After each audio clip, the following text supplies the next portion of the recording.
Assalamualaikum warahmatullahi wabarakatuh. Semangat belajar. Hari ini kita akan belajar tema 1, pertumbuhan dan perkembangan makhluk hidup. Subtema 2, pembelajaran ketiga. Apa saja yang akan kita pelajari? Ini dia. Yang pertama, mampu mempraktikkan gerak sesuai lagu. Yang kedua, memahami pentingnya makanan sehat. Dan yang ketiga, mampu menyelesaikan soal cerita tentang penjumlahan. Ayo belajar. Cobalah mempraktikkan gerakan tersebut sambil bernyanyi lagu tepuk tangan. Lagu tepuk tangan liriknya, tangan kanan, tangan kiri mempunyai jari, direntangkan, dibengkokkan, putar pergelangan, acung depan dilentikkan, ayo tepuk tangan. Kalian bisa melihat video ini di channel Bunda Vinovio dengan judul lagu tematik tepuk tangan. Linknya ada di deskripsi ya. Ini cuplikannya.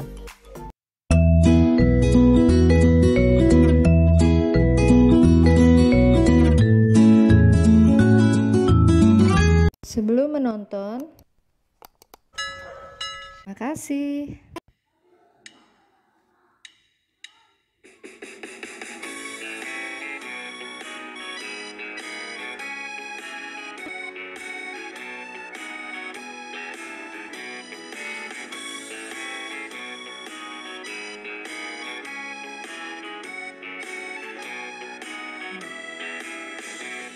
Tangan kanan, tangan kiri mempunyai jari, direntangkan, dibengkokkan, putar pergelangan, acung depan dilentikan, ayo tepuk tangan.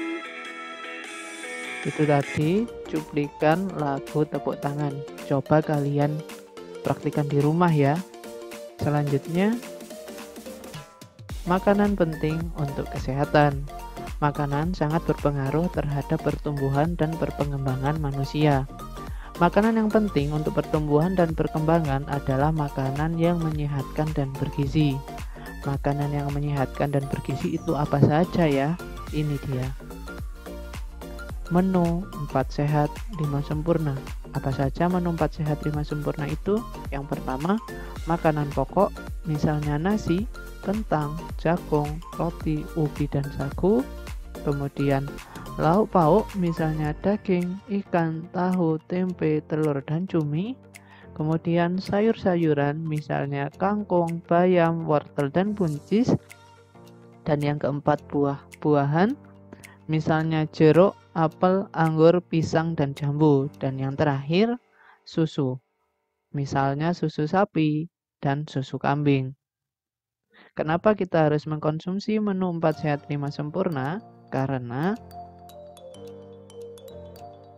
makanan-makanan tersebut mengandung gizi seperti karbohidrat, protein, lemak, vitamin, mineral, dan air. Mari kita bahas satu persatu ya. Yang pertama, karbohidrat. Karbohidrat terdapat pada makanan pokok seperti nasi, roti, jagung, dan kentang. Kemudian protein. Protein terdiri atas 2 jenis, yaitu protein hewani dan protein nabati. Protein hewani adalah protein yang berasal dari hewan, misalnya ikan, daging, susu, keju, dan telur. Sedangkan protein nabati adalah protein yang berasal dari tumbuh-tumbuhan, misalnya tempe dan tahu. Selanjutnya, lemak.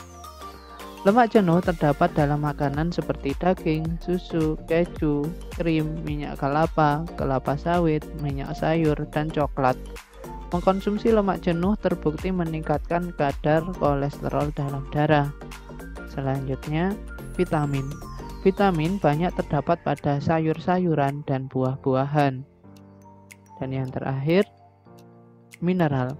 Mineral banyak terdapat pada berbagai makanan sehari-hari. Sumber mineral bisa kamu dapatkan dari susu, yogurt, keju, buah-buahan, sayuran, kacang-kacangan, daging, dan biji-bijian. Beri tanda centang pada makanan yang sebaiknya dimakan setiap hari dan beri tanda silang pada makanan yang sebaiknya dimakan sesekali saja atau bahkan dihindari. Yang pertama ada gambar buah-buahan. maka kita centang karena sebaiknya dimakan setiap hari. Kenapa? Karena buah-buahan mengandung vitamin yang baik bagi tubuh. Kemudian ada permen. Permen kita silang. Kenapa kita silang? Karena permen tidak bisa dikonsumsi setiap hari karena mengandung gula yang tinggi dan tidak baik bagi kesehatan, terutama kesehatan gigi. Selanjutnya, soal cerita tentang penjumlahan. Soal yang pertama, bayangkan jika suatu perkebunan dapat menghasilkan 3.400 buah dalam satu kali panen. Berapa jumlah buah yang akan dihasilkan dalam 2 kali panen? 2 kali panen berarti jumlahnya sama ya, 3.400 ditambah 3.400. Maka hasilnya 0 ditambah 0, 0, 0 ditambah 0, 0, 4 ditambah 4, 8, dan 3 ditambah 3, 6. Kemudian yang nomor 2. Pada musim panen dihasilkan 2 keranjang buah jambu. Keranjang pertama berisi 1.750 buah jambu. Keranjang kedua berisi 1.850 buah jambu. Berapa jumlah buah jambu dalam kedua keranjang tersebut? Kita jumlahkan. 0 ditambah 0, 0, 5 ditambah 5, 10. Kita tulis nolnya, satunya kita simpan di atas. Kemudian kita jumlah, 1 ditambah 7, 8, 8 ditambah 8, 16. 16, 6-nya kita taruh di bawah. Satunya kita simpan di atas, langsung kita jumlahkan. 1 tambah 1, 2, 2 tambah 1, 3. Maka hasilnya 3.600. Bagaimana dengan soal yang nomor 3? Coba kalian selesaikan di rumah ya. Selamat mencoba. Selanjutnya kesimpulan. Kesimpulan pembelajaran pada pertemuan kita kali ini yaitu yang pertama, gerak dan irama lagu harus sesuai agar gerakan lebih padu dan terlihat lebih indah. Makanan yang penting untuk pertumbuhan dan perkembangan adalah makanan yang menyehatkan dan bergizi, atau 4 sehat 5 sempurna. Sering berlatih membaca akan mempermudah kita memahami dan menyelesaikan soal dalam bentuk cerita. Terima kasih, semoga bermanfaat. Sampai jumpa di pembelajaran selanjutnya. Tetap sehat dan tetap semangat. Saya akhiri. Wassalamualaikum warahmatullahi wabarakatuh.